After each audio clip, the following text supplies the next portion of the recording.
வணக்கம் நண்பர்களே. பொதுவா பேருந்து பயணத்திலேயோ அல்லது விமானம் ரயில் பயணத்திலேயோ நாம ஒரு சில வித்தியாசமான ஆட்களை பார்க்கறது உண்டு. அது நமக்கு மறக்க முடியாத ஒரு அனுபவத்தை கொடுக்கும். இங்கேயும் அந்த மாதிரி ஒரு சம்பவம் ஒன்று நடந்துச்சு. ஈரோடு சார்பில் அந்த மாதம் நான் மட்டும்தான் இப்போ ஊருக்கு போக வேண்டியதால ஈரோட்டில இருந்து கோவைக்கு பேருந்தில் காலையில் 7 மணிக்கு ஏறி உக்காந்துருந்தேன். பேருந்தோட முன்படிக்க அல்லையில் இருக்கிற 3-4 சீட் அது. அப்போ பேருந்தை நோக்கி ஒரு பெருங்கூட்டு உடம்போட ஒரு வயதான பெண்மணி நடக்க முடியாம நடந்து வந்தாங்க. 2 பேர் அகலம் இருப்பாங்க, அவ்வளவு பெரிய உடம்பு அந்த அம்மாவுக்கு. கொசுவம் வச்சு கட்டின புடவை, பஞ்சு போல நரைச்ச தலை, மஞ்ச பூசிய வட்ட முகம், நெத்தில ₹1 காசளவு போட்டு கொண்டையில கதம்பு பூ வச்சிருந்தாங்க. முழங்கை வர பட்ட பட்டையா வரி வரியா பச்சை குத்தி இருந்தாங்க. இடுப்புல சுருக்கு பை, கையில ஏராளமான காய்கறி துணி பை வேற. படியோட பக்கத்துல பைகளை வச்சுட்டு ஒரு பையை மட்டும் தூக்கிக்கிட்டு பேருந்துல ஏறினாங்க. ஒவ்வொரு பையா எடுத்து வைக்க எண்ணம் போல. பாவம், ஏறவே சிரமம். உள்ள அவர் ஏறினதுக்கு அப்புறம் கொஞ்சம் சீட்ல கிளிக் கிளிக்குன்னு சொல்லிட்டு சிரிப்பு சத்தம் நிறைய கேட்டுச்சு. ஏன்னா நிறைய பேர் அவங்கள பார்த்துட்டு சிரிச்சாங்க. 10 நொடிகள் நின்னதுக்கு அப்புறம் திரும்பி பார்த்தேன். பெரும்பாலான சீட்டு எல்லாம் நிறைஞ்சி இருந்துச்சு. அவங்களுக்கு 2 பேர் உட்கார்ற சீட்டு தான் தேவை. ஏன்னா அவ்வளோ பெரிய உடம்பு இல்லையா. 2 பேர் மட்டும் உக்காந்துருந்த சீட்டில் யாரும் இடம் கொடுக்கறதா தெரியல. என் அம்மாயி முகவட்ட ஒத்திருந்தா அவங்கள பார்த்த உடனே உதவ தோணுச்சு. உடனே என் பக்கத்துலேயே அவங்கள உட்கார சொன்னேன். சேலத்து சக ஊழியரை 2ஆம் நாள் இருக்கையில் அமர சொல்லிட்டு கேட்டுக்கிட்டேன். அவர் நகர்ந்துக்கிட்டாங்க. ஏன்னா நான் வேற சீட்டுக்கு போனால் அந்த ஆயா பக்கத்தில் உக்காரணுமே, அதனால அந்த மைனருக்கு கவலை. அப்புறம் அந்த ஆயாவை என் சீட்டுக்கு உட்கார சொன்னேன். வாயா என் பக்கத்தில் உட்காருன்னு சொல்லிட்டு அவங்களும் பையை கீழே வச்சுட்டு நானே கீழே இறங்கி போய் அவங்களோட பையை எல்லாத்தையும் ஒவ்வொன்றா எடுத்து உள்ளே கொண்டு போய் வச்சுக்கிட்டு இருந்தேன். அப்படியா, இங்கே வச்சிரியா, பார்த்து மெதுவாக வச்சிரியா, அப்பப்போ கோளாறு சொன்னேன். ஒரு வழியா சீட்டில் உக்காந்து ஆசுவாசப்படுத்திக்கிட்டு தன்னோட பையில இருந்த சுடு தண்ணியை எடுத்து குடிச்சிட்டு பேசுனாங்க. உனக்கு ரொம்ப பெரிய மனசுதா. ஏன்னா என் பஸ்ஸில் ஏறின உடனே எல்லாரும் என்னை பார்த்து சிரிச்சாங்க. எனக்கு சீட்டு யாரும் கொடுக்கல. ஆனால் நீ என்னை ஒரு நிமிஷம் உத்து பார்த்துட்டு என்னை வா சீட்டுக்கு பக்கத்தில் உட்கார வச்சது மட்டும் இல்லாமல் என்னோட பை ஒன்றுத்தையும் நீயே போய் எடுத்துகிட்டு வந்ததில்ல, அதுக்கு உனக்கு கோடி புண்ணியந்தா. இனிமேல்ட்டு நம்ம 2 பேரும் ஃப்ரெண்ட்ஸ், சரியா அப்படின்னு சொல்லி அந்த அம்மா பேசினாங்க. நானும் அவங்க பேச பேச கேட்டுக்கிட்டே வந்தேன். அப்போ தான் சொன்னாங்க, இந்த மாதிரி நானும் எங்கள் வீட்டுக்காரரும் மார்க்கெட்டில் 20 வருஷத்துக்கு மேலே வியாபாரம் பண்ணுறோம் பொண்ணு. 2 புள்ளியும் எனக்கு இருக்குது. 2ஐயும் கட்டி கொடுத்தாச்சு. ஒன்று அமெரிக்காவுக்கு போயிட்டுது. அவங்க வீட்டுக்காரரும் சாப்பிட்டு வரல வேலையாமா. 2வது பிள்ளை கோயம்புத்தூரில். எங்கள் ஊர் இவத்தை தான் சோலாருக்கு அந்தாண்ட லக்காவரம்.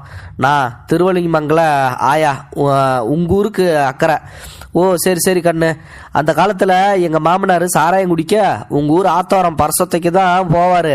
அங்கே கவண்டு மூடு நிறைய சிநேகதம். நாமக்கல் மாவட்டத்தில் அந்த காலத்தில் சாராயம் ரவுடித்தனம் எல்லாத்துக்கும் எங்கள் ஊர் ரொம்ப ஃபேமஸ்ஸு. டாஸ்மார்க் வர்ற வரைக்கும் கலவர ஏரியான்னு சொல்லி எங்கள் ஊருக்கு அரசு கல்லு கடையோ சாராய கடையோ ஒயின் ஷாப்போ வரவே இல்லை. எங்கள் ஊருக்கு நல்ல அறிமுகம்னு அதுக்கு மேலே அதை பற்றி பேசலை. அப்புறம் தொடர்ந்து என் அறிமுகம் கோவை போகிற வரைக்கும் போகணும்னு அவங்கக்கிட்ட சொன்னேன். இப்போ அதுக்குள்ளே ஏஇடி தாண்டி கொங்கு காலேஜ் தாண்டி பெருந்துறை வந்துருச்சு. ஜன்னல் ஓரத்தில் வெள்ளரிக்காய் வியாபாரம் அந்த கால நேரத்துலையும் பறந்துக்கிட்டு இருந்துச்சு. அப்புறம் கொஞ்சம் நெடுந்தளவு பயணம் போகிறவங்களுக்கு அதுதான் பிரேக்ஃபாஸ்ட்டு. 2 கீத்து வாங்கினேன். சுருக்கு பையை விரிக்க விடாமல் தடுத்துட்டேன். இந்தாங்க நானே காசு தந்துடுறேன் பாட்டி, நீங்கள் கொஞ்சம் இருங்கன்னு சொல்லிட்டு பெருந்துறை பஸ் ஸ்டாண்டுக்கு முனியப்பனுக்கு ஒரு கும்பிடு போட்டு இப்ப 2வது மவ வீட்டுக்கு தான் போறங்கன்னு. மவ மருமகன்னு 2 பேருமே காலேஜ்ல லெக்சர் வேலை. மவ பிஎஸ்சி காலேஜ் வேலை செய்கிறா. பேர 8வது படிக்கிறான். போன மாசம் பரீட்சையில ரேங்க் கம்மியா போச்சாமா. அவங்க அம்மா அவனோட பேச மாட்டேங்கிறான்னு நேத்தெல்லாம் அழுதுகிட்டே இருந்தான். அதான் நேர்ல போயிட்டு வரலாம்னு போறங்கன்னு சொல்லி சிரிச்சாங்க. காய் பழம் தேங்காய் முட்டாயி எல்லாமே மாவ வீட்டுக்கு தான் கண்ணு. இந்தா நீ 2 தின்னு அப்படின்னு சொல்லி கொடுத்த பழத்தை நான் எனக்கு வேணான்னு சொல்லி மறுத்துட்டேன். இருந்தாலும் அவங்களோட முகத்துக்காக கொஞ்சமா எடுத்து சாப்பிட்டுட்டேன். அப்புறம் அந்த ஆயா அதோட நிற்காம, நீ கண்ணன் கூட்டான் தானே சாமி அப்படின்னு சொல்லி கேட்டாங்க. எனக்கு பயங்கர ஆச்சரியம். ஒரே வட்டாரத்தில் வாழ்கிற இருவேறு சமூகங்கள் மாற்று சமூகத்தை வர அவங்க பேச்சு உடலமைப்பு குறியீடுகள் மூலமாக சுலபமாக கண்டுபிடிச்சிருவாங்கன்னு சொல்லி சொல்லுவாங்க. ஆனால் அடுத்த சமூகத்தோட உட்பிரிவை சரியாக அனுமானிங்க எவ்வளோ நுட்பமான அறிவு தேவைப்படும். எப்படிங்க ஐயா கண்டுபிடிச்சிங்க? 20 வருஷமா மார்க்கெட்டில் வியாபாரம் பண்ணுறேன் கண்ணு, அரை மணி நேரம் பேசிக்கிட்டு வர்றதுலே தெரியாதா பொண்ணுன்னு சொல்லி சொன்னாங்க. எங்கள் மோட்டு பக்கமெல்லாம் கண்ணங்குட்டத்துலேயே தான் முச்சு விடுவோம் இருப்பாங்க கண்ணு. தண்ணி சேர்ந்த போனாலும் சரி, கொய்யாலுக்கு போனாலும் சரி, எப்பயுமே ஒரே தோரண வாயத்தான் திறந்தா இன்னொருன்னு இல்லாத தமாசு பழம் அப்படின்னு சொல்லி என்னை பற்றின டீட்டெயில்ஸ் எல்லாத்தையுமே அவங்க சரியாக சொன்னாங்க. என் முகத்தை பார்த்து எப்படிங்கயா நீங்கள் கரெக்டாக சொன்னீங்கன்னு சொல்லி எனக்கு ஒரே ஆச்சரியமாக இருந்துச்சு. அவங்கக்கிட்ட பேசிட்டு வந்தப்போ வண்டி விஜயமங்கலம் தாண்டி இருந்துச்சு. அப்படியே அசந்து கொஞ்சம் தூங்க ஆரம்பித்தாங்க. அவினாசி அப்பருக்கு ஒரு கும்பிடு. அவினாசி கருத்தம்பட்டி தாண்டி சின்னியம்பாளையம் வரவே அவரை எழுப்பி விட்டேன். நல்லா விட்டிங்க, எழுப்பி விட்டப்போ 2 டாப்பிங்கில் இறங்கணும் அப்படின்னு சொல்லி சொன்னாங்க. உங்கள் மக வீட்டுக்கு ஃபோன் போட்டு சொல்லிருங்காயா, இவ்வளோ பையன் தூக்கிட்டா போவீங்க, அவைய வந்து கூட்டிடுவாங்கல்ல அப்படின்னு சொல்லிட்டு ஃபோனை நீட்டினேன்.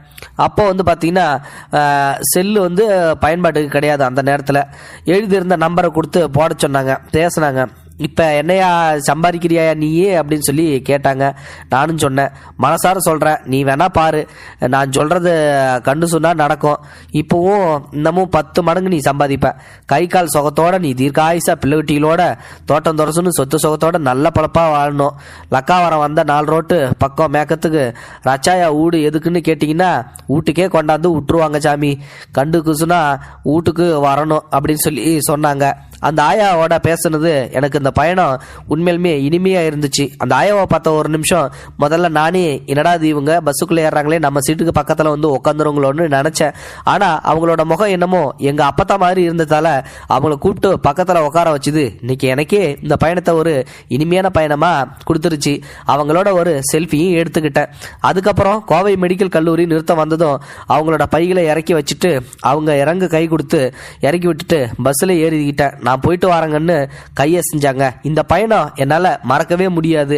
அப்படி ஒரு பயணத்தை கொடுத்த அந்த பாட்டிக்கு எனக்கு உண்மையிலுமே ஒரு சந்தோஷத்தையும் சேர்த்தே கொடுத்துட்டாங்க. அந்த பாட்டியோடய இருந்த இந்த கொஞ்ச நேரமும் அவங்களோட நினைவுகள் எப்பயுமே என்கிட்ட இருக்கணும்னு சொல்லி அவங்களோட சேர்த்து அந்த எடுத்த செல்ஃபியை என்னோட இணையதளங்களில் நான் பகிர்ந்துக்கிட்டேன். எப்பயுமே அந்த இணையதளத்து பகுதியை நான் அப்பப்போ போய் பார்த்துட்டும் வருவேன்.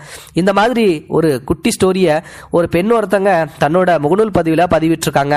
என்னோட மறக்க முடியாத பேருந்து அனுபவம்னு சொல்லிட்டு சில வித்தியாசமான மனுஷங்களை நாம பார்க்கறதும் உண்டு. அந்த ஆயா 20 வருஷமா மார்க்கெட்ல வேலை செய்யறாங்களா. அவங்களோட 2 பொண்ணுங்களையும் நல்ல இடத்துல கட்டி கொடுத்துருக்காங்க. அந்த ஆயா படிக்கலனாலும் நிறைய பெண்களை வந்து படிக்க வைக்கணும்ன்ற ஒரு மனசு இருக்குங்களா, அதுவே வந்து ஒரு பெரிய எண்ணம் தாங்க. ஒரு பொண்ணு அமெரிக்காவில், இன்னொரு பொண்ணு காலேஜ் லெக்சரர் கோவையில். எப்படி கேட்டு பாருங்க அந்த ஆயா செய்யறது மார்க்கெட் வேலை. உண்மையிலுமே இது கிரேட் தாங்க. இந்த அளவும் அந்த மாதிரியான உழைப்பாளிகள் இருக்க தான் செய்யறாங்க. இந்த பேருந்து பயணத்தை பத்தி நீங்க என்ன நினைக்கிறீங்க? மறக்காம கமெண்ட் பாக்ஸ்ல சொல்லுங்க. தேங்க்யூ ஃபார் வாட்சிங்.